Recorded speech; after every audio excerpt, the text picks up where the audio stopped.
Good morning student. Good morning भैया। तो मैं आज आप लोगों के लिए बिहार मेगा छात्रवृत्ति का जो आप लोग गाइड खरीदे होंगे उसका चैप्टर नंबर 7 कराने वाला हूं। यानी उस चैप्टर का नाम क्या है? तो वो है क्या? मेगा छात्रवृत्ति। क्या है? यदि आप हमारे इस क्लास को पूर्ण रूप से कर लेते हैं तो आपको जीवन में कभी भी लाभ और हानि का कोई भी कंसेप्ट, आपको कोई समस्या खड़ी नहीं करेगी। पूरा का पूरा समस्या का समाधान इसी क्लास में होने वाला है। तो चलिए हम लोग क्लास को स्टार्ट कर लेते हैं। तो देखिए, आपका चैप्टर का नाम है लाभ और हानि। इसको हम लोग कहते हैं प्रॉफिट एंड लॉस कहेंगे। ठीक है। देखिए, इसमें कुछ बातें हैं जो आप लोगों को जानना बहुत ज़रूरी होता है। इसमें एक जो आपका होता है वो होता है अंकित मूल्य। क्या होता है? अंकित मूल्य। उसी को हम लोग कहते हैं MRP। जो हमारे वस्तु जो रहता है, जब हम किसी वस्तु को खरीदने जाते हैं तो उसके आगे पृष्ठ पर या पीछे लिखा हुआ रहता है, या दावा पर भी लिखा रहता है, या कोई डिब्बा में लिखा रहता है MRP रेट। उसी को हम लोग रेट लिख देखते हैं कि अच्छा सही रेट वाला लिखिए न कि ना, ऐसा देखते हैं ना जी। तो देखिए, एक होता है अंकित मूल्य, जिसी को कहते हैं छापा हुआ मूल्य। मिलेगा बुक में छापा हुआ मूल्य कहेंगे। क्या कहेंगे? छापा हुआ मूल्य कहेंगे। कोई दिक्कत? इसी को और कुछ ही कहेंगे खरीद मूल्य। क्या कहेंगे? खरीद मूल्य। खरीद मूल्य। क्या कहेंगे? खरीद मूल्य। खरीद मूल्य। ठीक है। आप देखिए, इसमें एक जो आता है आपका, वो आता है क्या? तो क्रय मूल्य। क्या आता है? क्रय मूल्य। क्रय मूल्य। फिर देखिए, क्रय मूल्य को हम लोग कहते हैं कॉस्ट प्राइज। इसको CP के रूप में याद रखिएगा, कॉस्ट प्राइज। क्या होता है? Cost prize. PRIZ, प्राइज जी, CP। अब देखिए, कॉस्ट प्राइज हो गया आपका। फिर आपका हो जाता है विक्रय मूल्य। क्या होता है? विक्रय मूल्य। विक्रय मूल्य। इसका होता है सेलिंग प्राइस। क्या होता है? Selling price. फिर आपको इसमें याद रखना होगा लाभ। फिर आपको याद रखना होगा हानि क्या होता है। देखिए, क्या होता है अंकित मूल्य, तो अभी आपको हम समझा दिए कि जब हम किसी वस्तु को खरीदते हैं तो उस पर जो दाम लिखा रहता है उसी को हम लोग कहते हैं अंकित मूल्य, या MRP, या छापा हुआ मूल्य, या खरीद मूल्य कहेंगे। अब क्रय मूल्य क्या है? तो जैसे देखिए, मैं बाज़ार गया और बाज़ार से 25 रुपये का मार्कर खरीद लाया, तो ये मेरा क्या हो गया? क्रय मूल्य। जब हम किसी भी वस्तु को खरीदते हैं, 50 रुपये में खरीदे, चाहे 20 रुपये में खरीदे, चाहे 30 रुपये में खरीदे, तो वो आपका क्या हो जाता है? क्रय मूल्य। क्या होता है? क्रय मूल्य होता है।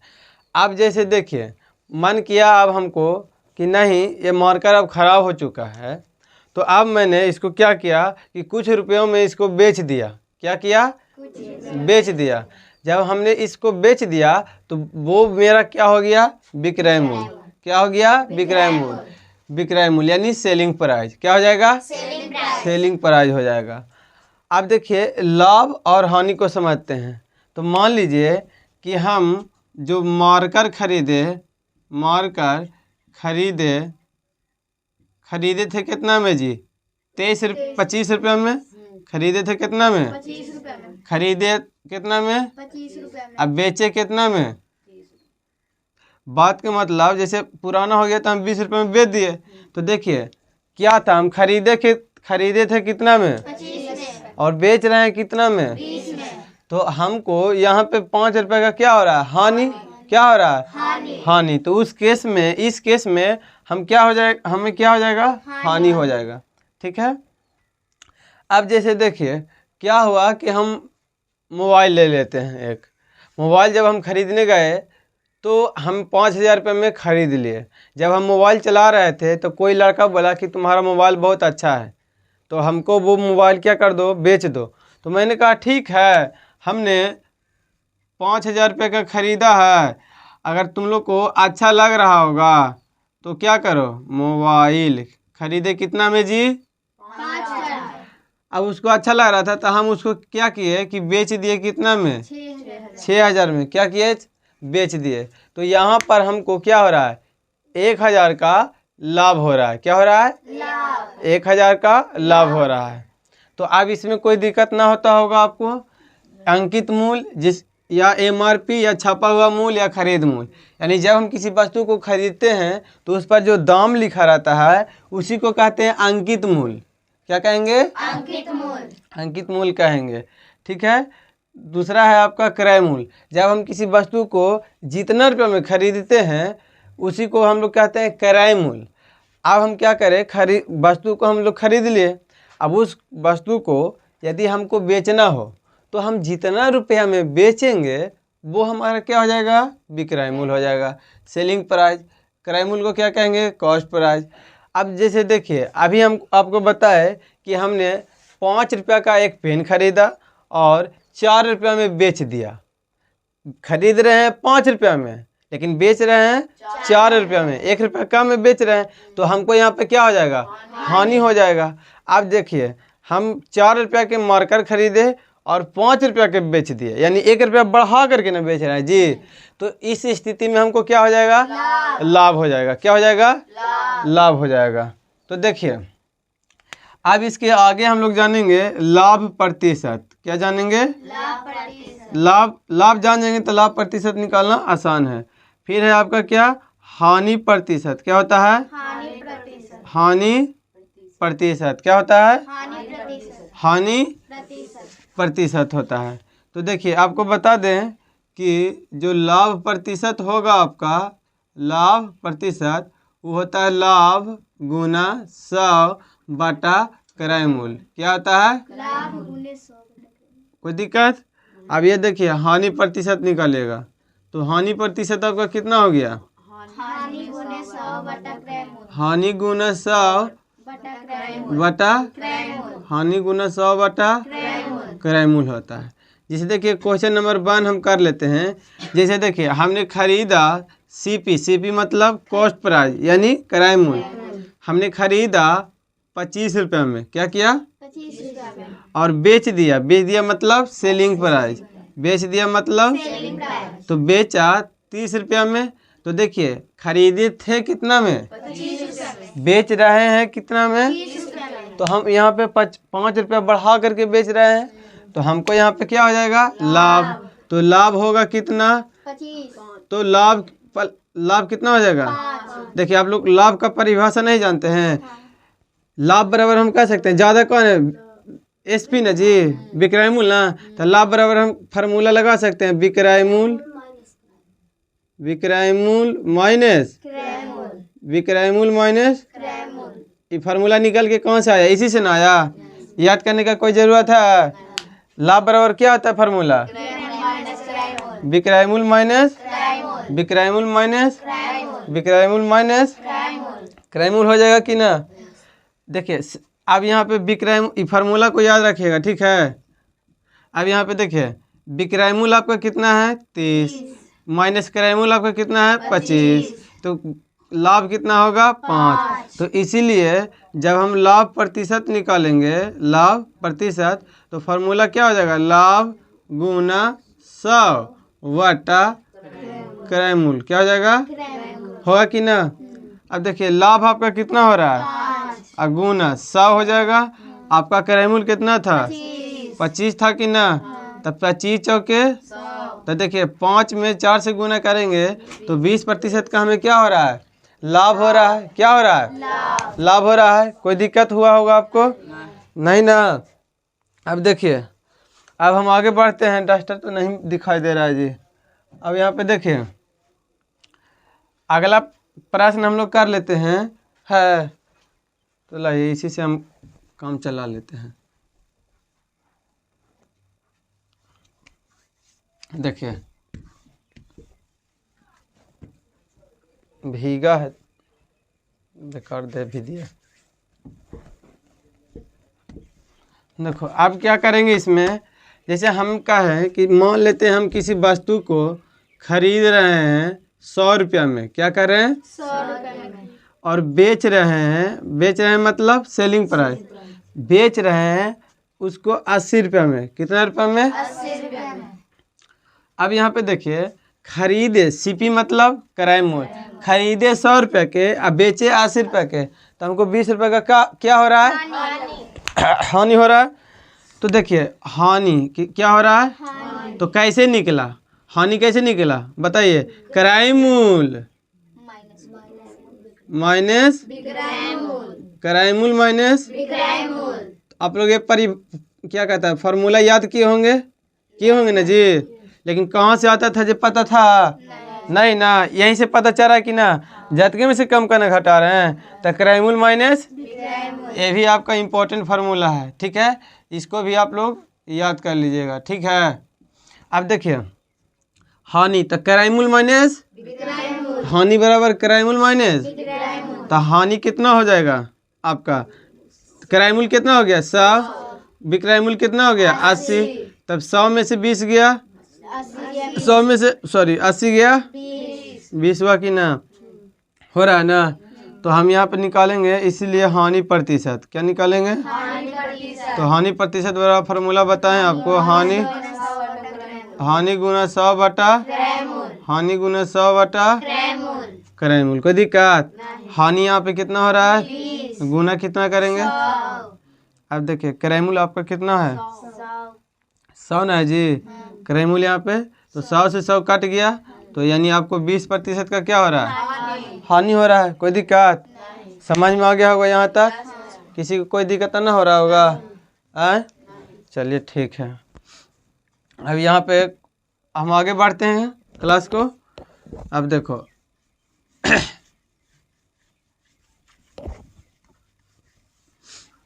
अब देखिए इसमें पढ़ना क्या होता है, एक होता है अमाउंट का केस, एक होता है क्या कहता है उसको कहते हैं भाव का केस। क्या होता है? एक होता है अमाउंट का केस, एक होता है भाव का केस। क्या होता है जो देखिए, सूखा वाला लेकर आओ ना जी।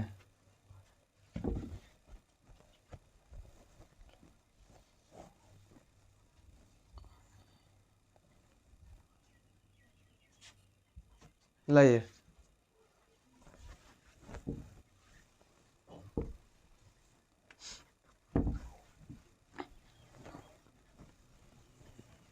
देखिए एक होता है आपका अमाउंट का केस। क्या होता है? क्या देखिए, लाइए छोड़िए, आपको इंग्लिश कहला बताया उतना। देखिए एक होता है हमारा रुपया का केस। क्या होता है? रुपया का केस। एक होता है आपका भाव का केस। क्या होता है? भाव का क्या होता है? जैसे अभी हम आपको रुपया का केस क्या बताए कि जैसे देखिए खरीदे हमने सीपी, खरीदा कितना में? बेचा यानी एसपी कितना में? तो हमको जो हानि हुआ, खरीदे थे 100 बेच रहे हैं, तो हमको हानि हो रहा है ना जी। तो हानि क्या हुआ आपका? कितना हुआ? 20। तो हानि प्रतिशत निकाले, तो हानि प्रतिशत के लिए फार्मूला कौन सी लगा है? हानि गुना हानि बटा 100 गुना किराए मूल, होगा कि ना। हानि आपका कितना हो गया? 20, 100, किराए मूल आपका कितना हो गया? 100 से 100 कट गया, तो कितना बचा? 20% की हानि हुआ। तो देखिए आपको यहाँ पे बोला था ना कि किराए मूल कितना है? 20 रुपये, 100 रुपया, रुपया दे ले कि ना। एसपी कितना है? हानि। अब देखिए तो यहाँ पे रुपया दे ले था, तो इसीलिए हम इसको कुछ ही कहे रुपया का केस। क्या कहें? रुपया का केस। तो रुपया के केस में आप ये जान गए, अगर लाभ होता तो लाभ के लिए फार्मूला कुछ ही लगाते, लाभ गुना 100 बटा किराए मूल। क्या होता है? लाभ गुना 100 बटा।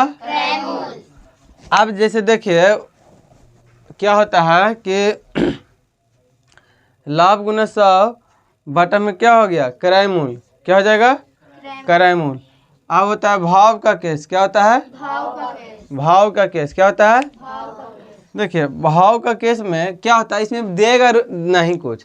जैसे इसमें कहेगा, क्या कहेगा कि जैसे देखिए क्या होता है, कहेगा कैसे, कहेगा कि 12 आम का क्रय मूल, क्या कहेगा? 12 आम का क्रय मूल। 12 आम का क्रय मूल, क्रय मूल 16 आम के विक्रय मूल, 16 आम के विक्रय मूल के बराबर है। क्या है?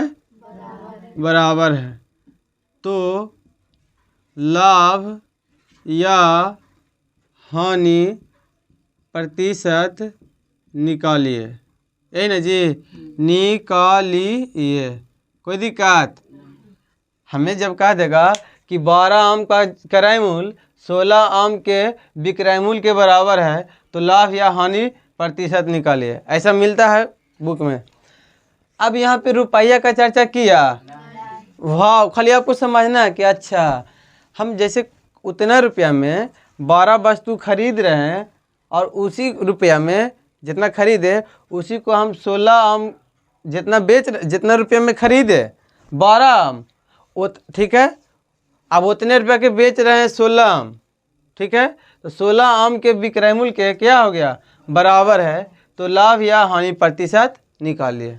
ठीक है, तो देखिए यहाँ पर क्या हो जाएगा आपका इस स्थिति में, इसके अगर भाव का केस रहे, क्या भाव का केस, तो उसके लिए नोट कीजिएगा। ठीक है, ये फार्मूला बहुत इंपॉर्टेंट है कि यदि भाव का केस रहे तो आपका जो हानि प्रतिशत था, हानि प्रतिशत वाला फार्मूला कौन सी होता है? हानि 100। लेकिन यहाँ पे क्रय मूल नहीं होगा, यहाँ पे कुछ हो जाएगा विक्रय मूल।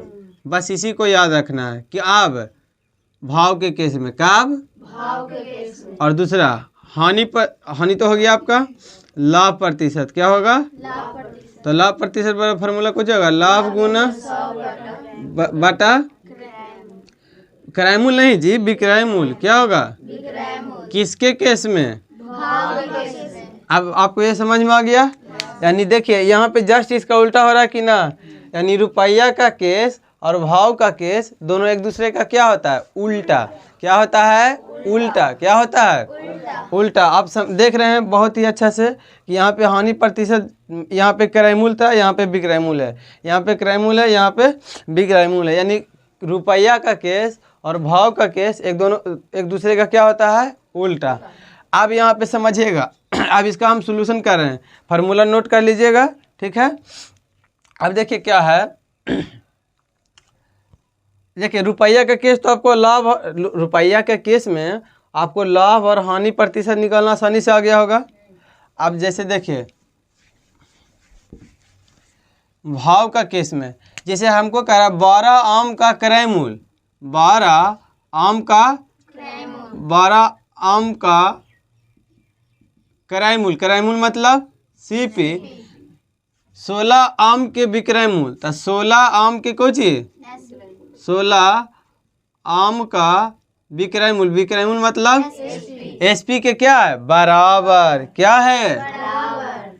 12 आम का तो दोस्तों देखिए अभी लाइन कट चुकी थी, तो अब हम फिर से क्लास को स्टार्ट करते हैं। तो यहाँ पे कह रहा है 12 आम का जो सीपी है वो बराबर है 16 आम का एसपी, यानी उस खरीद रहा है कितना? तो 12, बेच रहा है कितना? तो 16। अब देखिए क्या हो रहा है कि आप खरीद रहे हैं क्या? कम, और बेच रहे हैं ज्यादा। खरीद रहे हैं अब बेच रहे हैं ज्यादा। बेच रहे हैं। तो 12 को वस्तु खरीदे किसी रेट पर, आप उसी को 16 वस्तु बेच रहे हैं उसी रेट पर, तो आपको क्या हो जाएगा? हानि। तो हानि होगा ना जी, तो हानि कितना होगा? तो हानि क्या वस्तु का होगा? 4 वस्तु का होगा कि ना? अब यहाँ पे समझिएगा, तो इसीलिए जो हमारा हानि प्रतिशत आ जाएगा वो क्या आ जाएगा? तो हानि गुना 100 बटा विक्रय मूल, क्योंकि कुछ है भाव के, तो क्या हो जाएगा? विक्रय मूल। क्या हो जाएगा? विक्रय मूल हो जाएगा। तो देखिए हानि कितना हो गया आपका? 4, कितना के 100, विक्रय मूल आपका 16 होगा कि ना? तो 4 चौके 4 से काटेंगे तो कितना मरतब है? तो ये आपका क्या हो जाएगा? 25% की हानि। समझ में आ गया? तो उसी प्रकार से लाभ हम निकाल लेंगे। तो फिर हम इसका पार्ट 2 अगले वीडियो में लेकर के आएंगे। तो थैंक यू, जय हिंद, जय भारत। मैं आज थैंक यू भैया।